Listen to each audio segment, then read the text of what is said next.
Alors vivez le meilleur de l'information sur la chaîne Éclair Info en temps réel et au quotidien, surtout à vos abonnés en activant la cloche de notification pour ne rien rater des nouvelles vidéos à venir. Surtout, lâchez-nous un pouce bleu pour nous encourager. Merci, nous commençons. Du côté du Burkina Faso, le calvaire des terroristes s'enchaîne. 11 soldats et 112 terroristes tués dans des opérations anti-djihadistes.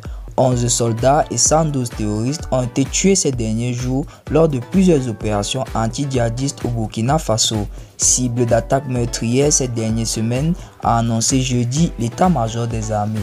Plusieurs opérations d'envergure ont été lancées simultanément dans le cadre de la reconquête du territoire national voulue par le président de la transition, indique un communiqué de l'armée sans préciser la date exacte de celle-ci.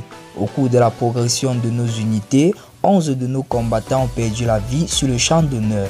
4 autres qui ont été blessés ont été pris en charge par la structure de santé, poursuit l'état-major qui précise que les unités terrestres ont été appuyées par des forces aériennes.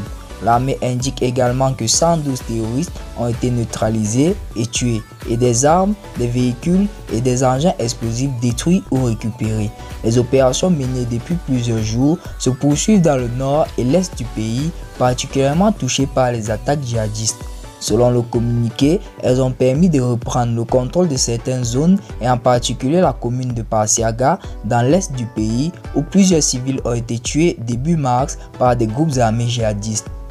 Aucun bilan officiel n'a été communiqué à ce jour pour cette attaque. Les forces ont effectivement mis pied à Parsiaga et ont effectué des opérations de ratissage afin de permettre une inhumation digne des civils qui ont perdu la vie suite aux exactions causées par les terroristes, souligne l'état-major. Le Burkina Faso, dont quelques 40% du territoire sont contrôlés par les groupes djihadistes, connaît une intensification des violences djihadistes depuis le début de l'année avec plusieurs dizaines de morts, civils ou militaires, quasiment chaque semaine.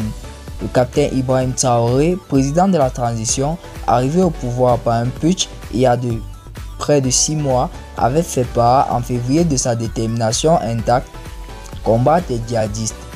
Les violences attribuées aux groupes liés à Al-Qaïda et à l'organisation État islamique ont fait depuis 2015 plus de 10 000 morts, civils et militaires selon des ONG et quelques 2 millions de déplacés. Nous arrivons donc au terme de cette vidéo. Si vous avez aimé, surtout n'hésitez pas de nous lâcher un gros pouce bleu, de vous abonner et d'activer la cloche de notification pour ne rien rater de nouvelles informations à venir. Merci.